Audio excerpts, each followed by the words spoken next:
soberania nacional, que tem tudo a ver com esse debate que nós estamos aqui travando. Então, com a palavra, o João Antônio de Moraes, representante da FUP. Um bom dia a todos, em nome dos trabalhadores petroleiros, da Federação Única dos Petroleiros, da Central Única dos Trabalhadores. Eu cumprimento o deputado Davidson Magalhães, do PCdoB da Bahia, pela iniciativa de reunir essas 7 frentes parlamentares para debater um tema de absoluta importância para o nosso país. Eu sou um técnico da Petrobras, completei exatamente 32 anos de empresa, com muito orgulho visto meu jaleco com a bandeira do meu país e com a representação da empresa que eu tenho orgulho de ter dedicado a vida, à minha empresa e ao meu país, na defesa da soberania energética. E ouso também falar aqui em nome dos herdeiros da campanha O Petróleo é Nosso. A campanha que unificou esse país de norte a sul para garantir ao Brasil o acesso à energia tão importante para mover o nosso desenvolvimento. Essa campanha tinha alguns pilares. Citei a soberania energética, que sem energia não se desenvolve uma nação. Mas na campanha, nas recentes campanhas que debateu a mudança do marco regulatório do petróleo a partir da descoberta do pré-sal, tivemos um pilar muito importante na questão do conteúdo local. Compartilho com vocês que, enquanto trabalhador, me emociono sim com esse tema, porque aqui temos representação de diversos setores, temos parlamentares, representação dos setores produtivos, mas compartilho com vocês, para a classe trabalhadora, o debate da soberania energética, o debate de um projeto de país é absolutamente imprescindível, porque nós não falamos como algo distante, algo que vai acontecer. Somos os primeiros a pagar na carne ao perder o emprego e o sustento das nossas famílias quando não se tem um projeto de nação como nós estamos vivendo no Brasil de hoje. Compartilho com vocês que nós sabemos, enquanto trabalhador petroleiro, sabemos a importância do petróleo como a mais importante fonte de energia para as nações.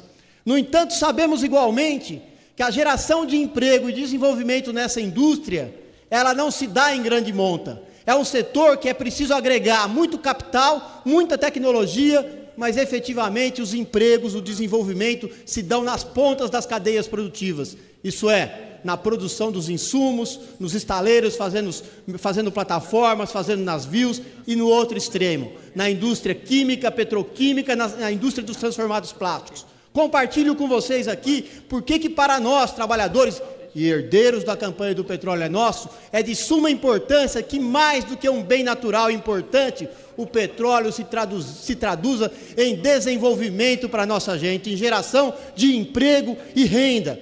Eu sou um operário de uma refinaria lá no ABC Paulista. Lá nessa refinaria nós temos cerca de 1.500 trabalhadores envolvidos diretamente com a indústria do petróleo. E nós temos 20 mil trabalhadores envolvidos na cadeia produtiva.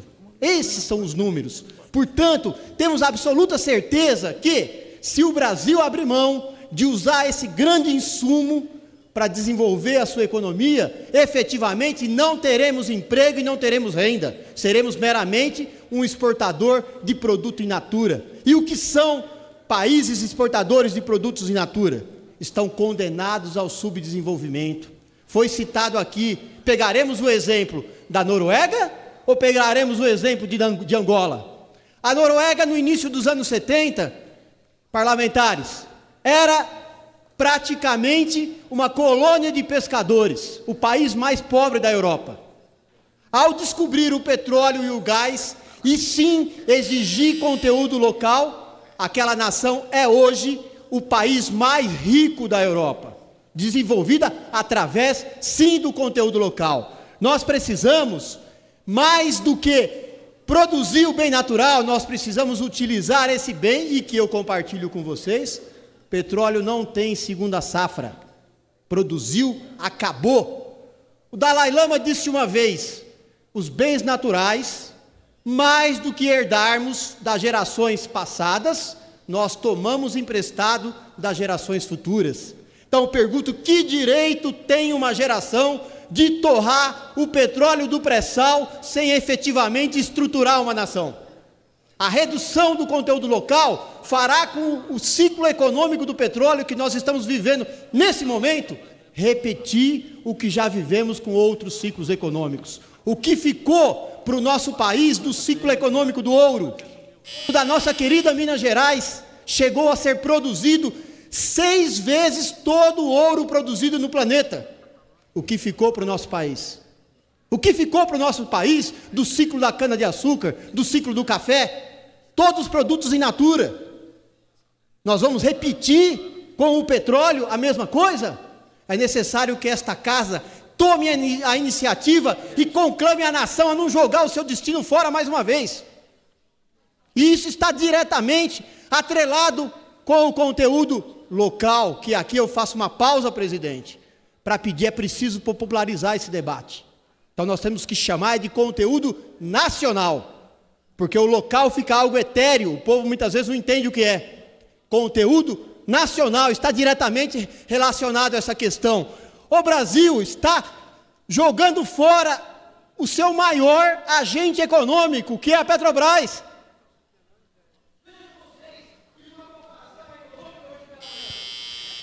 Presidente, em 2008, quando quebrou o Lehman Brothers, graças à especulação financeira que hoje é impulsionada no nosso país, o rentismo, naquele momento, o que fez os Estados Unidos com a General Motors? Investiu na GM 50 bilhões de dólares para salvar a General Motors. A GM, ela fatura anualmente 152 bilhões de dólares. O PIB dos Estados Unidos é 18,5 trilhões de dólares. A Petrobras fatura anualmente 1,4 bilhões de dólares. O nosso PIB é 3,7 trilhões. Significa que para a economia americana é 5 vezes dependente da GM do que o Brasil é da Petrobras. E mesmo assim, Obama colocou 50 bilhões de dólares para salvar a General Motors. E o que faz o Brasil? O Brasil assiste atônito uma campanha difamatória contra o nosso maior agente econômico há quase 3 anos na grande mídia. Aproveito para compartilhar com vocês.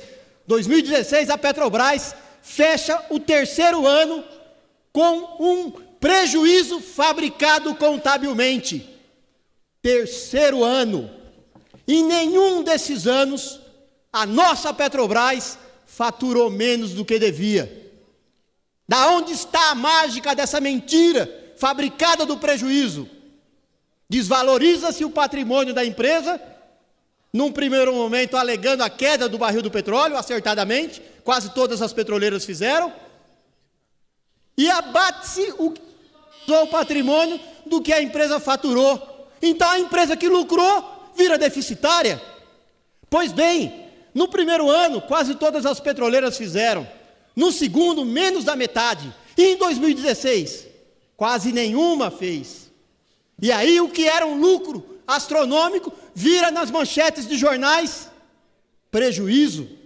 E junto com isso, usa-se o pretexto para se acabar com o conteúdo nacional. Usa-se o pretexto para deixar de investir na educação, salvo a presença da Confederação Nacional dos Trabalhadores em Educação, da nossa CUT, que está aqui acompanhando esse debate. Também sobre esse pretexto vai se tirar dinheiro da educação e da saúde da nossa gente.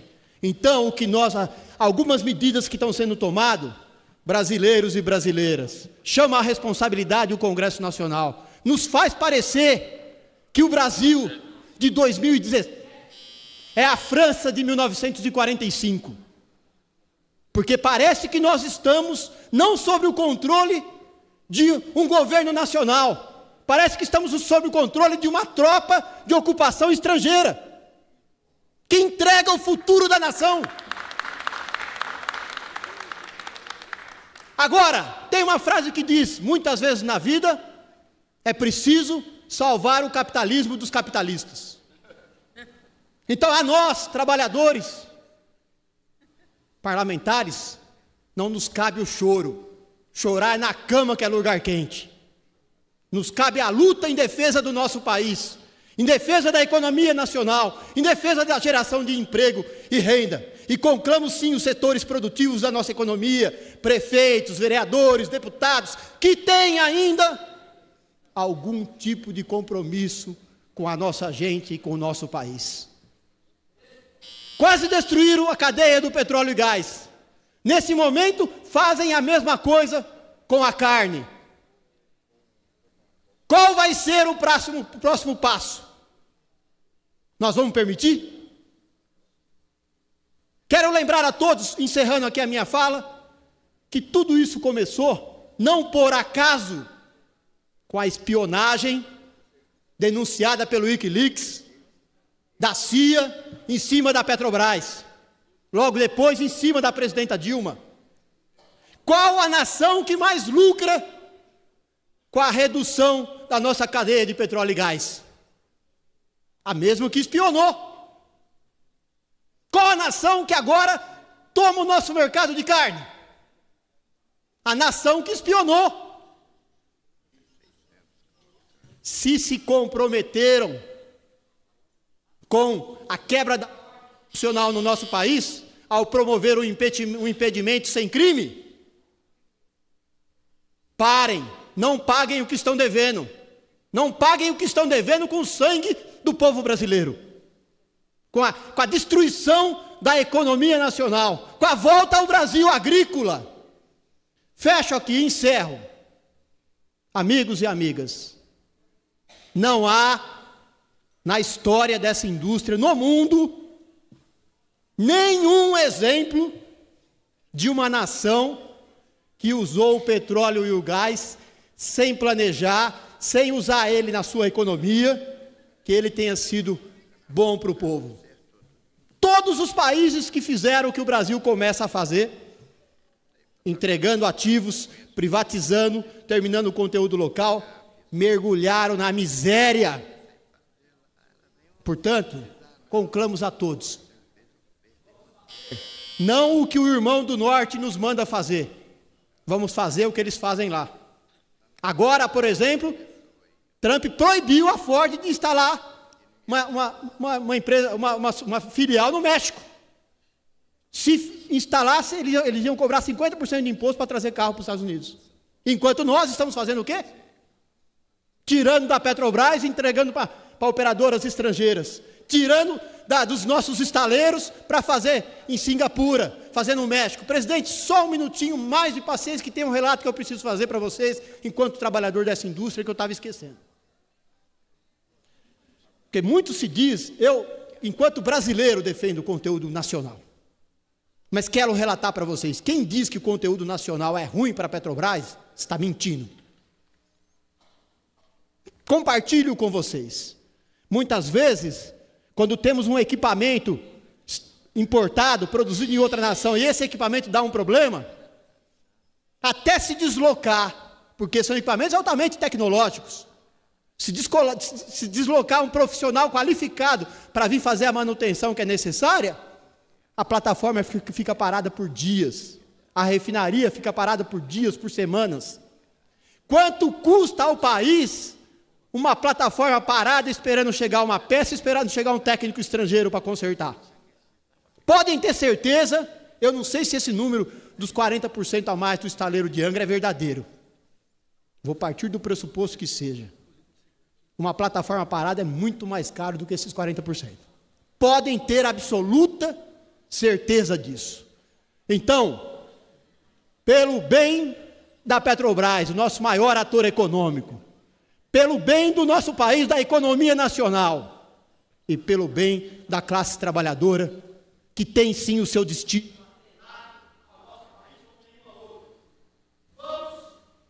Vá à cadeia do petróleo e gás e vamos garantir o conteúdo nacional. Muito obrigado a todos.